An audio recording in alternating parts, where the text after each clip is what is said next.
This week, we tackled the bystander effect. If something's going wrong, or if somebody's hurt, or something's happening, and there are a lot of other people around, then individually we're less likely to help than if we were the only people around. It's always something that makes me a little uneasy. It forces a decision on you when you were quite happy not having to decide anything.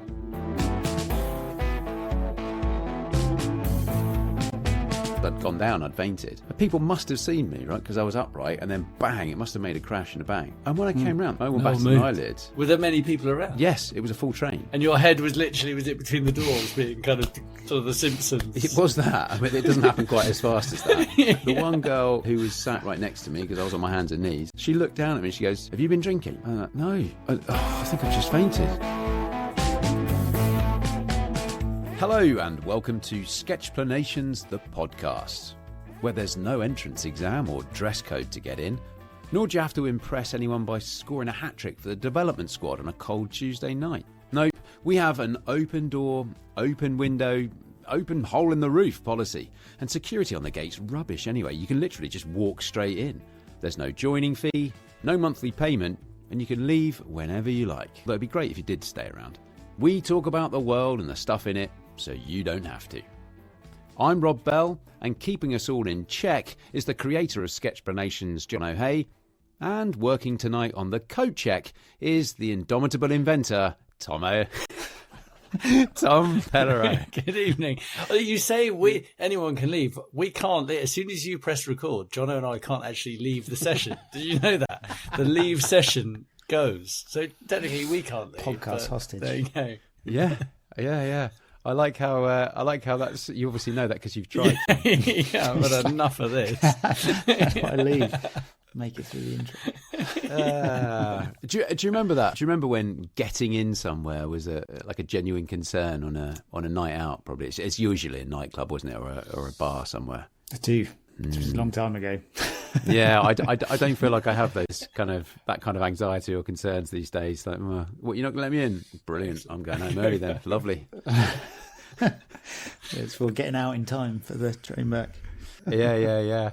When you're at the coat check, trying to get your coat back. Come on. Oh, that last train's going. And Tommy, it wouldn't surprise me if you've done this, perhaps more than Jono and I. Perhaps when you've tried to blag your way into an event or a different area of an event or a bar or something, or somewhere that you're not supposed to be. I would see you successfully blagging that better than Jono and I. I just tend to walk in. And just, hi, evening, and just carry on. I always thought of ordering like a black T-shirt saying security on the back. Oh, very good. Would get you in a lot of places, I think. Or a high-vis jacket and a clipboard. That's right. Yeah. Top tip. Carry a tool belt or something. Yeah. I quite enjoy the pretense that you'll sometimes go to, and there was an example I thought of earlier. So a mutual friend of ours, Dan, and I were doing a race down in Cornwall, and you had different allocated time slots for when you were going to start the race, just so they could manage the flow of people through different. I think it's through very much the start of the race because there was a bit of a bottleneck, so they needed to manage the flow. But Dan and I wanted to get the race done so that we could, the World Cup was on at the time, so we could finish and watch England playing Sweden, I think, in the World Cup. And so we tried to blag it into an earlier start time. And the start times were, you were identified by having different coloured wristbands that they'd given you. And so as you're kind of going through the gate where they're checking it, you're going to this pretense of like, oh yeah, it's up my sleeve, Tom. I can't quite get it, but I'm moving along with everybody now. I'm kind of showing you that I'm trying. Oh, it's in the, yeah, I'm with these guys. This whole charade that you put on, quite fun. Do what? Yeah, straight through. Because they don't care. Right? Nobody really cares. No. Do you want to go in? Yeah, of course. Sorry, you want to start the race earlier than you should? Yeah, carry on. So sometimes I find myself doing it if, like I'm caught short for a wee or something out and about in town, and you're going past a hotel and you think, I'm just going to go in and use the toilets on the ground floor there. But I go into this big, like, right, you need to make sure you look confident, that you know where the toilets are when you go in, that you're a guest here. So you just kind of go in and walk down some corridor, and they're like, oh, God, this isn't it. Right, I better try the other way. Again, nobody cares, right? Nobody cares. Yeah. But Tommy, as I said, I could see you just not caring at all on those kind of things. Yeah. Not in a bad way. I say it as a positive, I think. I wish I could remember stories. Do you know what it is? I think it's about not sweating the small stuff, and you just being, I haven't got time for this, so just tell me where the toilets are, please. No, I'm not a guest here. No. Usually, if you're just nice to people and you sort of give the opinion that you should be where you should be, it's all fine. Yeah. A colleague of mine did a negotiation course, and the first assignment was to get 3 no's. So you have to go to some place and just ask for something which is sufficiently outrageous that you get a no. And I actually haven't tried it, but funnily enough, a number of people said it was quite hard to get a no. They asked for things that they thought they wouldn't get. And, like, can we get a table at this restaurant? We haven't got a booking, or I don't know, whatever it was, Can I get a free drink for my friend? And people will generally say yes. But we don't like getting no's normally. And so I guess the thing was to get used to getting no's. But yeah, Tom, you're very good at that. I do remember a time where I didn't get away with it. And that was a flight to skiing this Boxing Day with my wife and my family. And it turned out that my wife's passport only had 6 weeks left on it, and you need 2 weeks, and you need 8 weeks or something.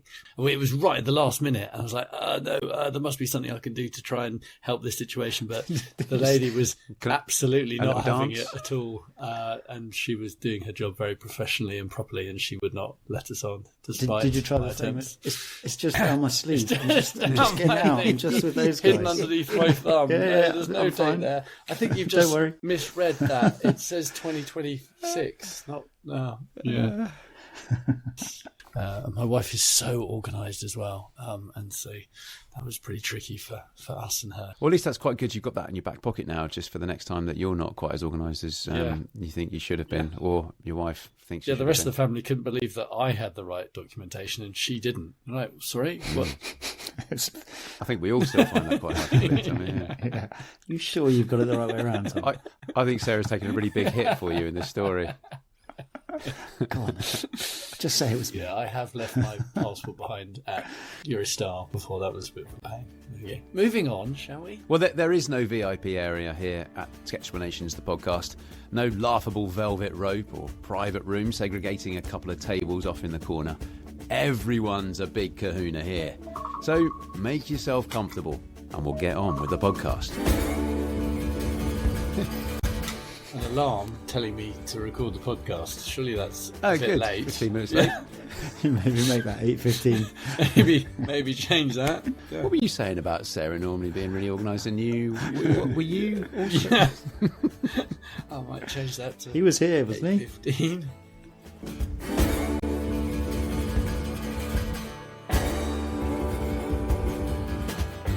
This week, we tackle the hypothesis of the bystander effect, a social psychological theory that states that individuals are less likely to offer help to a victim in the presence of other people. Now, having actually just said that out loud, I appreciate that it possibly makes this episode sound a bit more bleak than it's intended to be, but I promise you this discussion won't all be about somber scenarios and victims. We're going to explore it in a much wider sense. But before we do, a quick reminder that the sketch we're talking about this episode should be up on your podcast player screens right now for you to share in mine and Tommy's enjoyment of Jono's handiwork. And if for whatever reason it's not there, just follow the link in the podcast description down below and it'll take you to the sketch at sketchplanations.com. Also, a massive thank you for your correspondence with us since last week. We'll be going through some of those at the end of this podcast. And do please keep them coming in. We really enjoy hearing from the wider podcast family. And you can get in touch with us via email. And the address is hello@sketchplanations.com. Thank you, Tommy. Right then, first up, Jono, as we get onto the sketch, can I, before we go any further, take a guess as to what the location depicted in this sketch is based on? And can I take a punt that it's Waterloo Station in London? That's very good. Is it? It is Waterloo Station. Yeah. That's exactly it. Can you see it, Tommy? With the billboards above. The where you go, the ticket machines. Good, now that we've established that. Johnny, can you talk us through the bystander effect as you understand it and how you've represented it in your sketch? So the bystander effect is essentially this situation which we can all probably relate to in some respects, which is that if something's going wrong or if somebody's hurt or something's happening and there are a lot of other people around, then individually we're less likely to help than if we were the only people around or if there were fewer people around.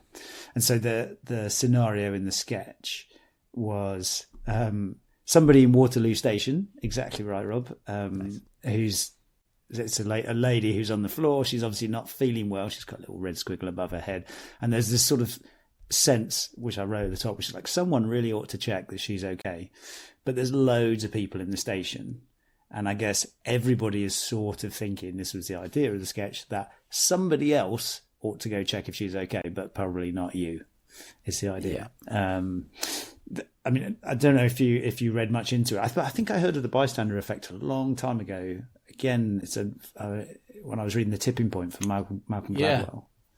Yeah, and he discusses, I think it got coined after a murder of a lady in New York called Kitty Genovese. And the headline... that's the one I read, yeah. Yeah, the headline in the paper the next day was 37 who saw the murder didn't call the police.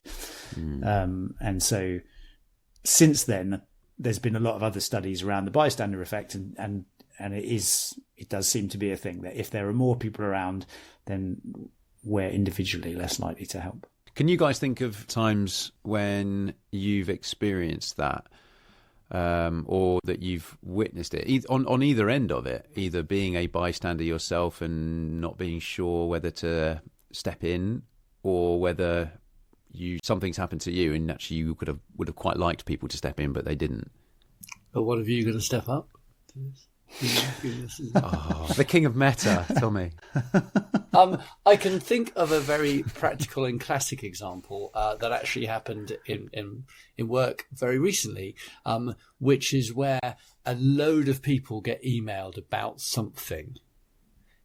Something goes wrong on the website because we've sold out of product, which is a great, on Friday night, a big influencer did a thing about one of our products and we sold out literally on every platform that stocks it within a few hours. But some people managed to buy from a location where actually they'd sold out of stock.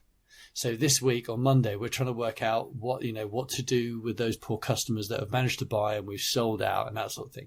And a kind of email goes out to about 8 different people, called, what was it, Jono, in your example, someone, anyone, no one, and that, and then it comes to Tuesday morning, and then it's like, well, who's actually, like, what's happening with this?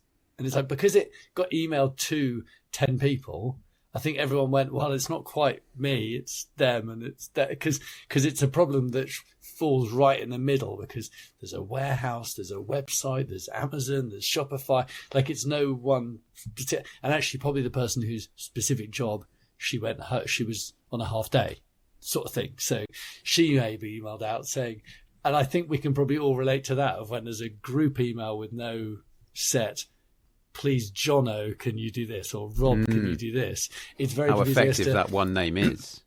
Yeah. And so I think we can probably all relate to that sort of situation where all of us read an email and go, yeah, someone else will. So that is a kind of virtual example of everybody just looking around at each other going, yeah, but by email.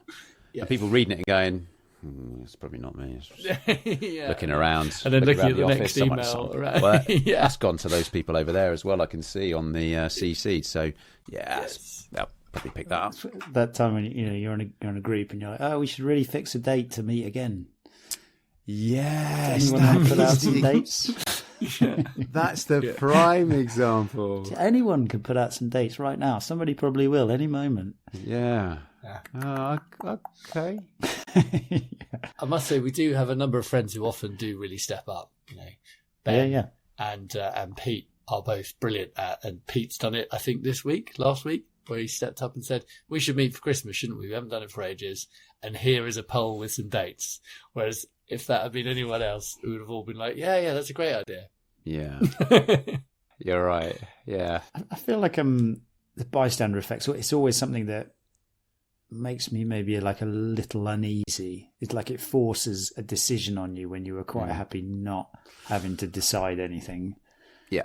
Fortunately, I was thinking through, and I don't think I've had any serious scenarios where I've had to, run in and call the police or somebody's been drowning or something like that. I just haven't had those, thank goodness. I have had times where I think, I don't know, if you walk past a homeless person and they might be asleep or they might be drunk or they might be, you're not quite sure how they are. And I think those kind of things, I always struggle a bit. You're like, should we stop intervene and check? Nobody else is stopping and checking. That obviously doesn't matter. But I think they're okay. Are they okay? And you have that sort of question in your mind, and it's hard. I feel, and and individually, like you're never in a position where you're like, oh, I want to drop everything and stop and intervene in this scenario right now. So it's a difficult one. I always feel a bit uneasy. You have to make those decisions just on your regular day. Is it a trait of a kind of more Western culture, do you think, where it's almost polite not to, just to keep yourself to yourself, really? Is it just to kind of socially accepted and polite, just to keep yourself to yourself and get on with your day? Good question. I don't know about Western culture. I think urban culture. Oh, good. Yeah, that's a better. Thank you. That's rural. A much better definition. Like in the tube. I grew up in the countryside, and I'll never forget, like, the first time I'd come into London, you'd be on the tube and you'd just be like, sort of feel like you'd be chatting and no one. And then as you become a commuter yourself, you then get into no one talks on the tube, no matter if you've got your face like an inch from somebody else's. It's just sort of how it becomes. So maybe urban versus rural is an aspect. For me, it's something about avoiding drama, because I'm quite happy just avoiding drama in my life. And I think typically I'll just assume that whatever the situation is, it'll probably sort itself out and it won't end up being too serious, because that is the norm for everyday life. We don't see emergency scenarios very often, right? So when they do happen, it's a bit of a shock and you don't really know what to do and you're not expecting it. Whereas every day things are just happening and, everything's probably just all right because we're conditioned to that, I think, one way or another. I think I can count definitely on one hand the number of times I've called out emergency services. Maybe on one finger. I can't even think of. And that was because you told the person to go that way on the slope. Yeah, all right, we're back to that. Yeah. Do you know, I had something happen to me on a train once where I fainted on the train. I don't remember it because I fainted, but I remember feeling quite like something was happening, sat in my seat, like, I don't feel very well here. I don't know what's happening. So I thought I'd get up and go into the vestibule at the end of the carriage and get a bit of fresh air. I got up out of my seat, started walking down the aisle, and then the next thing I remember was my head was getting hit by the automatic door because I'd gone down, I'd fainted. And people must have seen me, right? Because I was upright, and then bang, it must have made a crash and a bang. And when I came round, no one was around me. No one batted an eyelid. Were there many people around? Yes, it was a full train. It was a full train. And your head was it between the doors being kind of... It was that, yeah. Sort of the Simpsons. It was that. I mean, it doesn't happen quite as fast as that. Yeah. But I woke because the door hit on my head. And I was just on my hands and knees kind of getting up. Like, what's happened there? And the one girl... who was sat at the end of the carriage, who was right there, right next to me, because I was on my hands and knees. She looked down at me and she goes, "Have you been drinking?" No. I think I've just fainted. All right. So I think I would have probably valued a bit more help and attention. I was fine. But I think I just would have valued it. I was a bit surprised by that, I think. Would you pour a bottle of water over somebody's head? Yeah, I don't know. What was I expecting from people? I don't know. I don't know. And maybe people didn't see it. I don't know, because I don't know exactly what happened. But that was just a bit of a surprise. Yeah. And then the other time when I this is going to turn into, I was a hero, stepped in. Yeah, you remember but this it's one. Not really. This one's actually, this is actually, is I this don't know if why I'll you include chose this. Yeah, because I've got so many stories. Countable. This time I was swimming along. This is not a nice story. So whether I use it or not, I don't know. But I was cycling. I was cycling in London once, and a cat ran out, and I watched it get squashed by a car. But it wasn't dead, and it was in absolute trouble, and there was only one way for it. But no one was stopping and doing anything to get this dying cat out of the middle of the road. And I was on my bike, so I stopped. And I went over to the cat, and some guy pulled up in his car and goes, "Stamp on his head. Just put him out of his misery. Stamp on his head." I don't want to do that. So I picked it up and I moved it to the side of the road, and then it kind of died in my hands. But it was like, well, no one else is going to do anything about this. I'm here, and I really kind of care about what's going on here. I'm gonna do something. But I mean, it wasn't much. Like, I didn't save the cat's life, but I just felt like something has to happen here. But I did feel like there was a lot of pressure on me as the person who had done something or was doing something. Were you the closest to it when it happened? Well, I was on my bike, so it was easier to stop. Okay, yeah. Rather than hold up traffic and get out of a car. Anyway, it's a bit of a gruesome story, but what was the pressure for? The pressure whether you're doing it right? Yeah, doing the right thing. Yeah, like what are you going to do now? You moved to the side of the road. What are you going to do now? Oh, it's dying. I could put it out of its misery, but I really don't want to do that. Yeah, you can see why you might hope that somebody else might jump in and deal with the situation. CPR, I've got it. Vet. Yeah, I was just thinking, if I'm on a plane and if you ever get there, is there a doctor on board?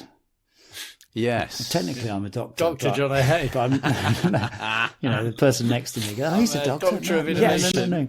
What we need here is to design a better.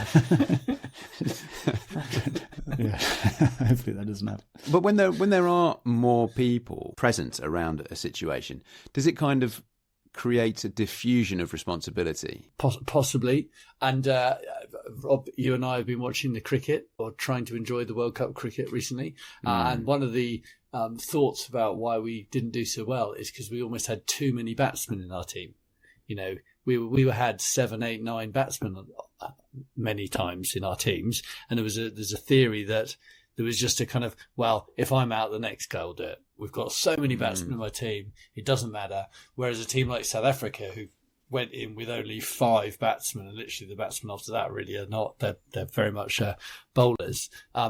Like, the pressure is really on those 5 to make sure they score. So there's not that diffusion of responsibility. And I'm not sure it's correct, but it certainly does sort of think, yeah, maybe that is a theory. Like Bear says, well, it doesn't really matter if I get out because there's 7 more guys coming through.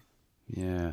A friend of mine, I think I've mentioned this before, Rob, he said, when playing football, if you're defending and somebody's trying to come towards you and you're tackling them, he says it's easier if you're one person tackling them than if you're 2. Yeah. Obviously, it should be harder to get past 2 people, but he says if there's 2 people, you're sort of like, oh, have you got it? I got it. You got it. He'll get it, Yeah. And actually do a worse job. That's really interesting. I hadn't thought about this in the context of sport at all, but you're right. I mean, I think it is. And it's funny that you talked about the bystander effect this week, because I only recently, as you say, Tom, did that poem, and I mentioned it in the description for the sketch because it reminded me of it. Which was the Whose Job Is It poem. It is a classic. It's all right if I read it really quick. Do it. Go for it. It's brilliant. Yeah. It's also known as the responsibility poem. So this is a story about 4 people named Everybody, Somebody, Anybody and Nobody. There was an important job to be done and everybody was asked to do it. Everybody was sure somebody would do it. Anybody could have done it, but nobody did it. Somebody got angry about that because it was everybody's job. Everybody thought anybody could do it, but nobody realised that everybody wouldn't do it. It ended up that everybody blamed somebody when nobody did what anybody could have done. And it's just totally reminds me of that, when you're like, somebody else takes responsibility. It reminds me of our discussion in the accountability ladder. Like taking accountability for something and going, you know what, I'm gonna do that. And like in that poem I mentioned about, if there's litter in the street, normally I would pick up litter in the street, but there's definitely situations where there maybe there's a lot of litter, or maybe everybody's walking past this bag that's floating by. So maybe it's okay to walk past it. Of course it's not. But and then you pick up the bag, and then maybe everybody's looking at you. What's he going to do with the bag? I don't know. So even little things. I think about little things like, oh, it's stuffy on a train, and I hope somebody will open the window. And it's, it's a bit disruptive to sort of stand up and walk down the thing. Excuse me, do you mind if I open the window? You'd much rather all just sit there quietly reading your book. Overheating. Drawing attention to yourself. Yeah. So, standing up and doing that, I think taking responsibility. I find there's also often an opportunity when you first come into a situation to make a change, potentially. But then once you've been in there for a certain amount of time, you kind of almost get trapped in it, and then you start thinking about it too much, and then you just sort of slightly drive yourself mad. Whereas when you come into a situation, there is that, it's quite stuffy. Like, it's almost the next person that comes in might actually open that window. Whereas the other 20 people who've been in there for 5 minutes going, God, it's really stuffy in here, won't get the inertia to stand up and actually do something about it. That's a good point. Yeah. The bystander inertia, I think that is probably a valid thing to mention. Yeah. But the accountability ladder, Jono, well done for bringing that up, because it is all of, it's our responsibility. And are you being, passive or aggressive? That's not the right term. Accountable. Accountable, yes. Yeah. And to try and always live your life being accountable. So, Tommy, you mentioned earlier about bystander effect in the office with regards to the email. And looking into this, I started reading about other examples of the bystander effect in the workplace because of hierarchical issues and a culture of hierarchy where maybe junior members of a team or junior employees, because of hierarchy, even though they might have seen something going wrong or had a suggestion to make about how to do things differently to a more senior person, actually are reluctant to say anything because of that respect that they are offering to more senior people. And so a great idea might be missed, or a mistake might be missed. Yeah, hierarchy or status roles where you think you fit in. Like, is it your place to go and fix this, or is it, because will it reflect on you? And if you jump in and try and do something, but it's the wrong thing, what will people think? I often think about that. Like, I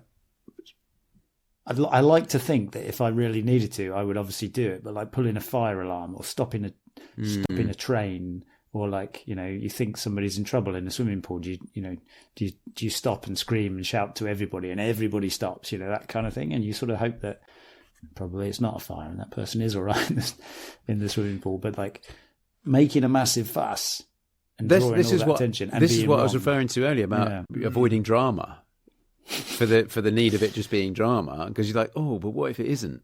I've called out the emergency services for no reason. God, that'd be terrible. Yeah, that would be terrible. I tell you what, having been a personality, having been sort of up on screen and people recognise me, I do find sometimes that gives me license to take charge in certain situations. Rob, I don't know if you get that at all. Whereas like, he was on The Apprentice, so obviously he's going to step forward and lead this task, and all that. And it's sort of, it's almost like I'm accepted as being a leader in some situations because of that, whereas other people who are probably much better than me at leading it would be like, oh, we'll let him do it. And it's less embarrassing for me to do it almost, because I feel like I can use the apprentice persona as the leader of this task, whereas no one else is stepping forward. I mean, I could only maybe offer up examples that are very much non-emergency or non-critical. Oh yeah, no, I'm not like situations, no life or death situation where the apprentice is helpful. Someone needs to say something publicly, like, yes, everyone shut up. Someone's got something to say here. I'm okay to do that. I don't mind doing that. I don't mind getting a room of people to shut up if that's what's needed, because something's about to start. Or if something just needs to be said in a room. So in the very non-emergency world of public speaking, I'm okay with that. Yeah, I'm very good at it. Or like, but I meant like impromptu public speaking, because just yes, like something needs to happen here. Yeah, right. There's a group of people. It's all rowdy, and either they need to be ushered through to the next room, or has anybody lost a phone? Because we've got it here, but people are just kind of whispering it to the people next to them. Yeah, I'm okay to do that. For the school, I'm always asked to like lead the auction or read out the winners or any of that sort of stuff. There you go. And do you know what, Tommy? The world needs more heroes like us. Exactly. Making a difference. Making a real difference. Oh my God. But talking about those, like I mentioned cultural issues earlier on. I read up about how a national culture's role in cockpit hierarchies in planes has potentially caused problems before. So this is something Malcolm Gladwell wrote about in his book Outliers. He wrote a chapter, I think, called the Ethnic Theory of Plane Crashes. So there were a number of Korean air disasters in the 90s, and they were investigated quite heavily afterwards for trying to find evidence of junior pilots being reluctant to stand up or to voice concerns over landing operations or whatever it might be to the captain, a more senior captain who was in charge at the time. And within the culture of these pilots flying for Korean Air, it was just unheard of that as a more junior pilot, you'd suggest that the more senior pilot might be getting something wrong, or they might want to try going around again. Malcolm Gladwell. So I've got a quote from Malcolm Gladwell about this, saying that Korean Air had more plane crashes than almost any other airline in the world for a period at the end of the 1990s. And when we think of airline crashes, we think, oh, they must have had old planes, or they must have had badly trained pilots. No, says Malcolm, what they were struggling with was cultural legacy, that Korean culture, in this instance, is deeply hierarchical. That's what's amazing about aviation and the authorities that kind of take that international learning and kind of put it across the whole lot, right? The aviation is just so safe because of the learnings from situations like that, where they actually unpick it and understand what happened and make changes. Aviation's like safer than crossing the road, taking the bus these days, which is amazing. Because it's an international thing. It's like important that lessons learned in Korea get to Ireland, and all around the globe to help the whole thing. I think there's a lot of other industries that could benefit from international learnings more. Imagining if I was in Waterloo there, right, and somebody was hurt, just like in the picture, and there's loads of people around, but all the people are children, and I'm the only adult. Yeah. Like, I would assume that, okay, I'm going to step up and definitely going to help here. Whereas if there's loads of adults around, maybe some of those things around status and am I doing the right thing? Do other people here know better than me? Could other people do a better job than me? One of these other people will step up. And so there is a bit of, like, I think, status and how you are, what you think of others and how you think you'll be perceived by others if you were to step in. Whereas if they were all children, of course, you just do it. Yeah, I think without question. So, like, yeah, that maybe the airline thing is like you take that feeling, but then you put it really specifically in that context. So it's really interesting that you mentioned there about almost like your limitations. That, like, could other people do a better job here than me? As like, so what can I offer?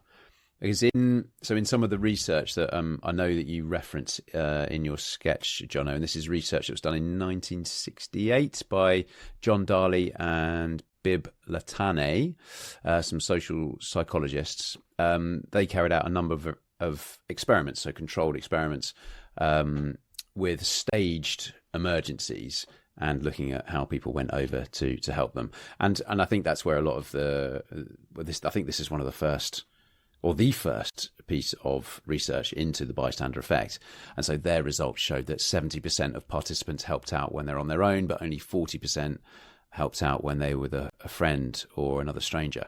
But what I really enjoyed reading further about this research was the supposed cognitive process that most of us go through when witnessing an incident or an emergency or something like that. And there were 5 stages to it.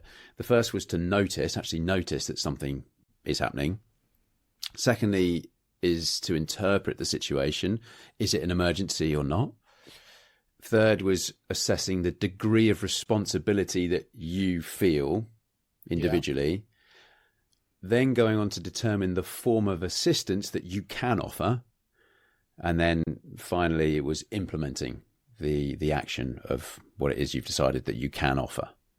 I thought that was really interesting, breaking that down as to what most of us will go through in one of these situations, whether that's a conscious process or probably not conscious process. Yeah, can really relate to all of those steps. Is that something wrong? Noticing something, deciding if it's worth, really thinking about. Intervening, yeah.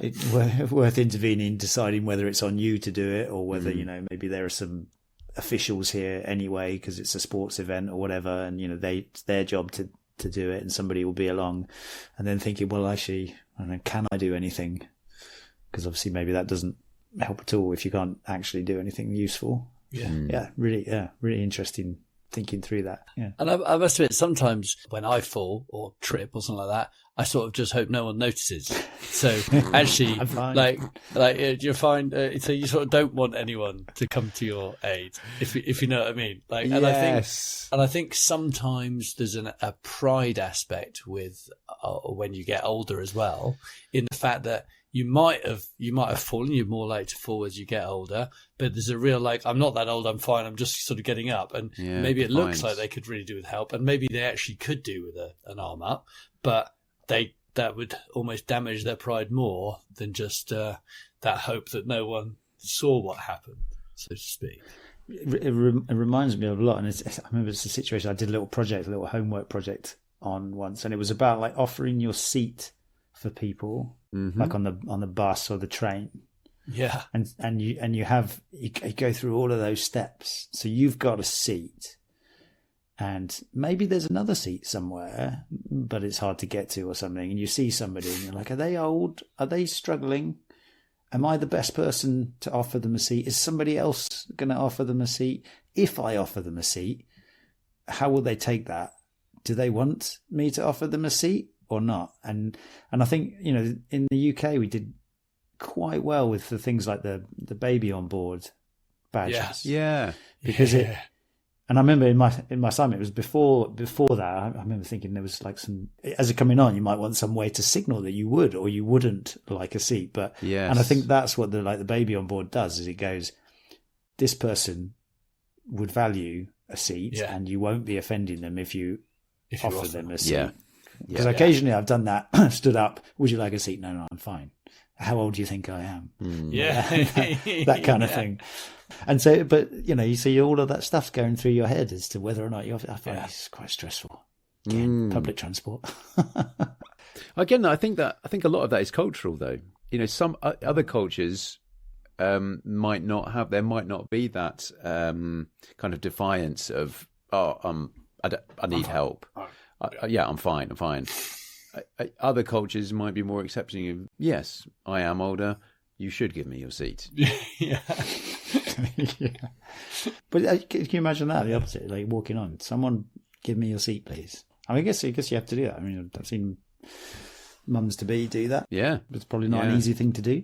No, agreed. Can I point out, when you were talking about the research, I thought you were going to mention, because one of the bits I do mention in the research was, I think, a really nice study, which was one based on CCTV footage of real incidents. Good. Yes, I'm glad you're going to talk about this. So in my view, this is kind of what we talked about previously in research is theoretical staged experiments, whereas now what you're about to talk about is real life.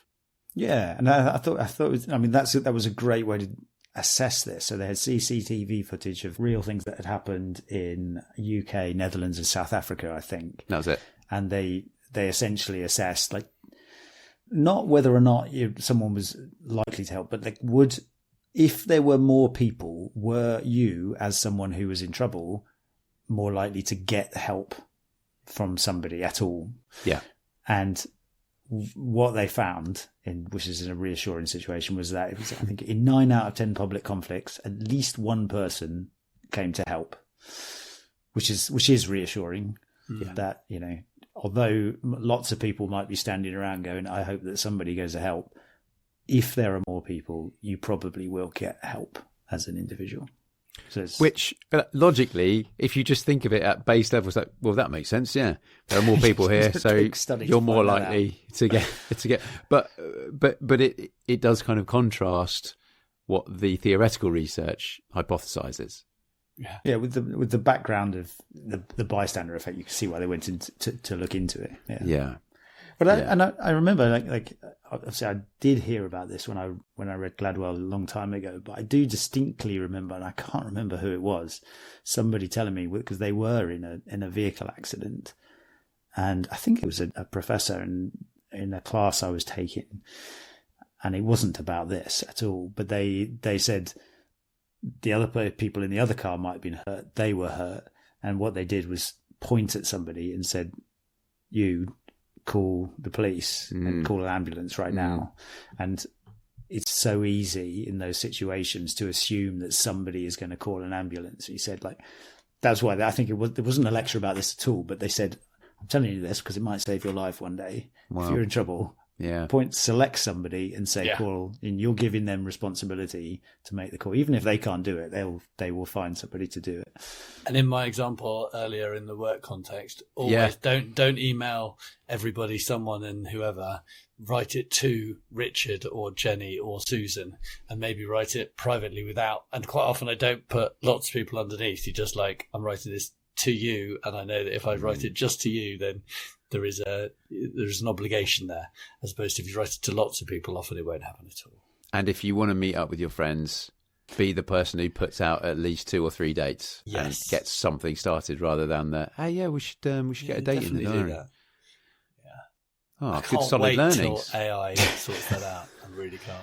And you just go, AI, can you look at our diaries and give us some dates? It's going to be brilliant. Yeah, but sometimes you avoid giving a date because you're like, you don't. But also, obviously, you got to train the AI to be like, if I say it when I'm in the context, when I'm with Rob, obviously, careful. Let's push this down the road a bit. Booked another meeting with that person you don't want to meet. What? Stop doing that, AI. I knew this would be the death of me. Rob's on the phone. Having a fake conversation. Sorry. And the phone goes, Rob, who are you talking to? I do. I was thinking about, as I was thinking about the bystander, I was thinking I admire people who are the ones who, step up in those public situations. And it might be just putting out dates for a meeting, but it also might be like, somebody's passing out on the train, like yourself, Rob, and who are the ones who step up and say, is there a doctor around? Or, say, we need to, water. Can someone get some help? Yeah. And actually sit down and do it. And I, do admire those people, aspire to be that as much as possible. And this comes down to leadership, right? And a good friend of mine is a fireman and very senior paramedic. And I mean, he goes out to some incredible incidents that are very much not everyday life. Some nasty accidents. And I met up with him a few weeks ago, and I was just asking him, because I'm always really interested about what he does. And he was just talking very casually, just telling me how he turned up to this one incident and there were a lot of injured people there. And as the most senior person there, he knew that as he was getting there in the car, he knew that, right, when I get out here, I need to take ownership, take responsibility and lead this situation. Because there are a lot of more junior paramedics here who might be quite flustered. So I know what I'm about to see is going to be quite shocking to me, but I need to get over that and start directing people and show confidence and take responsibility. And he said it was a really conscious process that he went through in the car before getting out and doing that. But he knew immediately that a lot of people there really benefited from someone saying, yep, I'm in charge. This is how we're doing things. Reminds me of all the children in Waterloo Station, you see. He was arriving and took charge. There you go. It's Jono in Waterloo Station, surrounded by some reason. What? By 200 kids. You're just running around screaming. And maybe that's a good, there are people who are incredible at taking leadership roles in situations, but it's also impressive, isn't it? It is something that any of us can do. So we could all be in this situation tomorrow, tonight, whoever knows, hopefully never, but we can all be the leader that the situation needs us to be. So what's a takeaway from this, based on what you've just said there, Tommy? I mean, do we all need to just be on the lookout a bit more for times when we should be stepping up and taking leadership rather than kind of living a slightly more passive life? Always. It's that accountability ladder. Always be accountable.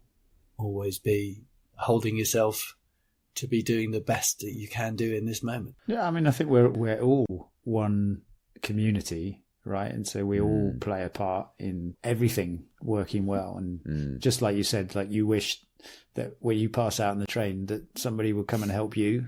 You have to do that in reverse. And if anything, you see something that could be better, you have to step up and and do it. I think it's not easy. I was thinking a milder example. Actually, one of my more shared sketches was ask the question at talks. Yeah. And it's kind of a dumb example, but yeah, it's like, you're sat there in the room and you have the idea that everybody in the audience doesn't probably know what the speaker has said, but nobody is asking. So you take it upon you, ask that question, and ask that stupid question. But obviously that's a small one, but you want it to happen in situations big and small. If everybody was doing this, then we could, that poem wouldn't be a thing, would it? Yeah. Anybody? I'll tell you what then. So two bits of homework this week, guys. One, be more aware, be ready to be noticing stuff and ready to step up. And I'd love it if we all tried to go out and get 3 no's as well. Ooh. And come back and compare how well or how badly that went. Go get a free milkshake at McDonald's or something. Just don't get punched. Otherwise, you will be looking out for bystanders needing to come and help you. To come and help you. Yes, I'm not helping him. He's an idiot. He just asked for a free milkshake. Any other business on the bystander effect? Yeah, could I borrow your car tomorrow? Is that possible? Hey, what? Are you trying to leverage something? I'm trying to get a no in early. I'm sure it's fine if you borrow Rob's car, Tom. I've got to go and get it though. Hang on, that doesn't work. Could you send me £10? I'm not going to say no, but I'm going to make it really difficult. It'd be like you said with the public speaking, like, you can get the room to quiet down. There are times where you're like, that this needs to be done, that you could do it, but you're like, please, can somebody else just do it for once? I've been doing it all this time, or I led the last 10. Can somebody else, please? I'm not stepping in. Yeah. Because somebody else has to now. I've had enough.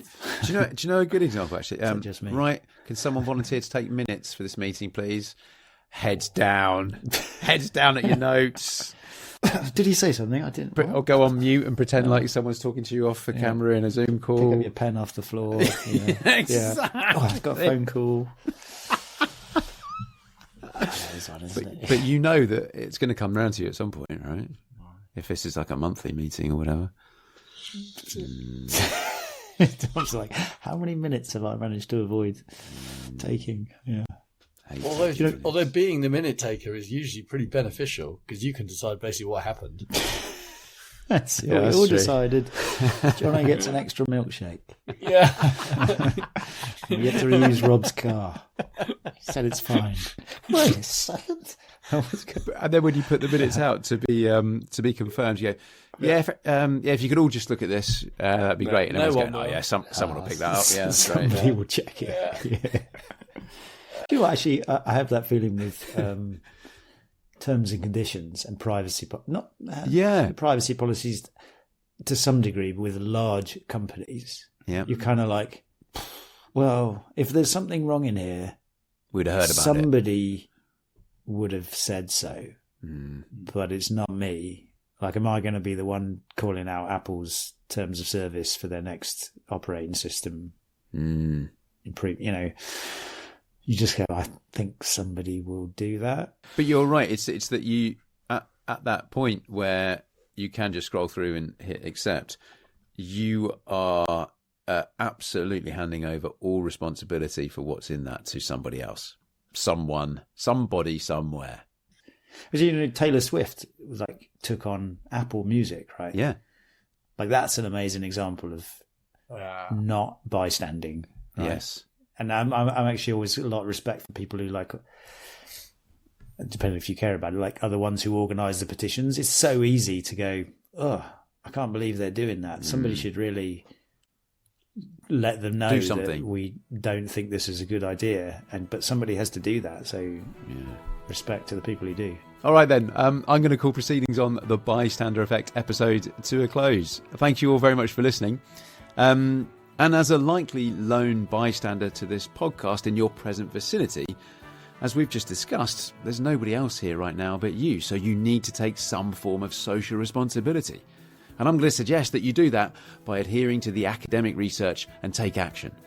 By giving us a 5-star rating, or by telling your friends and family about the podcast, or by getting in touch about your experiences with the Bystander Effect by emailing us on hello@sketchplanations.com so we can go through that next week. We'll be back in just a tick with last week's correspondence, but for now, go well and stay well. Cheerio. Bye-bye.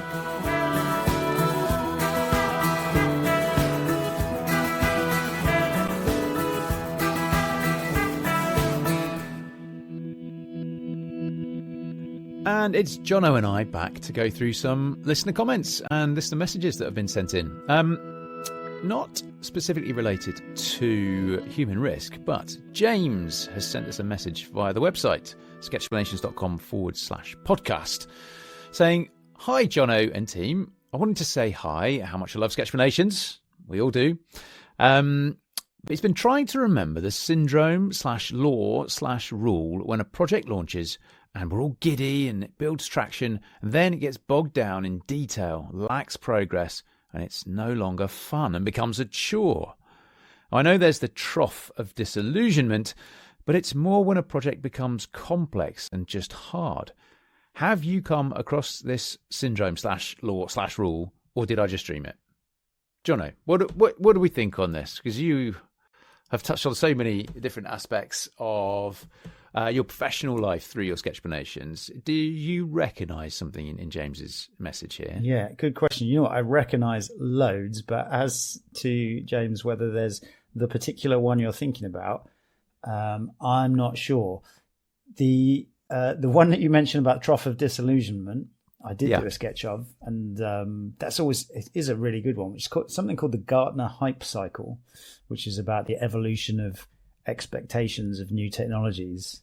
And you have essentially like a trigger where there's a new technology comes in, and then there's what's called peak of inflated expectations, and everybody's really excited about this. And then as you go along a bit, you go way back down again to the trough of disillusionment. And then it goes back up across the slope of enlightenment and the plateau of productivity, which, if you think about it, is quite similar to what happened with AI, in the sense that people talked about AI. You know, there's another sketch with the long nose of innovation a long time ago. And people I'm jotting down. I'm just jotting down all these sketches that Johnny mentions because I will include them in the listener comments, so you can click on them and have a little look if you want. Sorry, carry on, Johnny. Yeah, not talking, but it's that idea that people were really excited about the prospect of what this is going to be able to do when we get computers churning through all this stuff, and then it turned out to be really hard. And you could get them beating people at chess, but you couldn't get them to useful things. And then since then, we've come up a long, slow road, and now they're really useful, obviously. So anyway, that's the trough of disillusionment, which I'm sure James already knows. There's also, I was thinking, I've got a few others which have this basic pattern, right? And there's a really popular one, which I really like, called the learning pit, which is, as you would imagine, about the challenges for learners learning. So you're like, okay, brilliant. I'm accepting this challenge. I'm excited about it. And then you slide into this pit where you go, this is much harder than I thought. I don't really get it. And then you have the sort of a realization where you're like, oh, wait a second, I can make progress on this. And then you get to the point at the top. So you come out the pit on the other side a bit higher, which is also very similar. That's really important to, well, I get not important necessarily.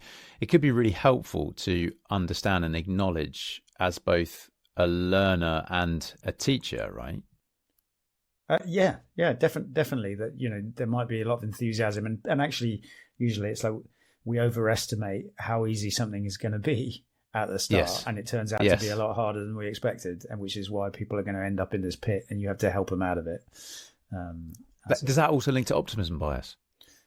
Yes, it also links to. It's a sketch which I actually did for the book, but never. It didn't make it in from a space requirement, which is something.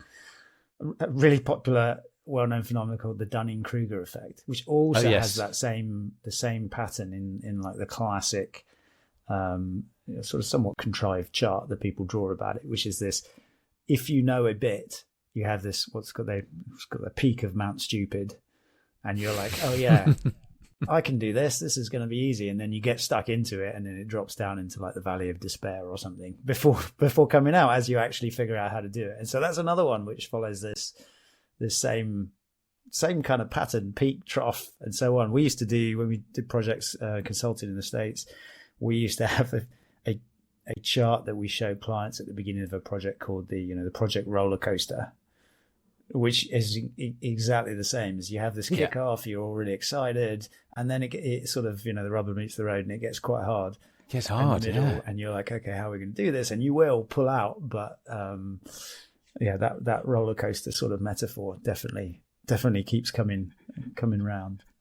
Do you know, I'm laughing somewhat because in researching topics before we come online and record an episode about it, my first port of call is obviously the sketch and anything that you've linked to or referenced in your captions under the sketches. Yeah. And so I'll go off and do a bit of reading, and typically I reckon I'll probably read 5, 6, 7 different articles or websites about it. And I come away and I feel at that point, I feel on top of the world, but I feel like I'm on top of Everest. But yeah, in reality, I am at the peak of Mount Stupid because I feel like I know loads about this. I've read 6 or 7 online articles. I haven't written any of that or researched it. I've just read some stuff. That was what's making me giggle there. I think the peak of Mount Stupid is somewhere I inhabit quite a lot in my professional and personal life. Yeah, and it's a challenge because it's so easy to get drawn into like, okay, now I get it. I can do this. I'm dangerous. And the more that people learn about it, you might actually become more humble that you find it's more complex than you originally thought. And so those people are often apt to undersell how much they know about a topic because they realize how complex it is, as opposed to the people who only know a little and shout about, which, has some challenges in places like politics and stuff like that. Yes. But, the air's thin up there and you get a bit giddy. You do indeed. You do indeed. Remember, I've mentioned it before, but one of my favourite laws was Hofstadter's law, which is it always takes longer than you expect, even when you account for Hofstadter's law. I love that. Yeah, and I think that's one that's when you're in the pit, in the bottom, is when you're realising the full extent of Hofstadter's law. Well, there we go. What a round the world tour. Yeah, except I haven't answered James's question. Sorry about that, James. No, but hopefully we've given James enough sketches to go into and maybe, climb his own way up to the top of Mount Stupid. Or maybe he's very well versed in all of this already. We don't know. Let us know, James. Can I share also? I was thinking back to the human risk episode with Christian Hunt. I just want to put a plug out there for it. Christian mentioned it very, very briefly, sort of offhandedly, about the ways people make silly mistakes. And he talked about this lawyer who went on a Zoom conference with a cat filter on. Yeah. And I do remember hearing about it at the time, and I looked at it. This is back in the pandemic days when all the legal stuff was going online. Everything was on Zoom. Yes, you should type in like lawyer cat filter and just watch the little video of it. It's about a minute, but it made me laugh again. It's really good. I will also include that in I will include the link to that in listener comments for this episode. Jono, thank you. Well, I think we'll leave it there for now. Guys, keep your comments and messages and questions. This has turned into a question time for Jono. Keep all of your correspondence coming in. We'd love to hear from you, and thanks again for listening. We'll see you next time. Bye for now. Cheers. All music on this podcast series is provided by the wonderfully talented and incredibly charming Franc Cinelli, and you can find loads more tracks at franccinelli.com.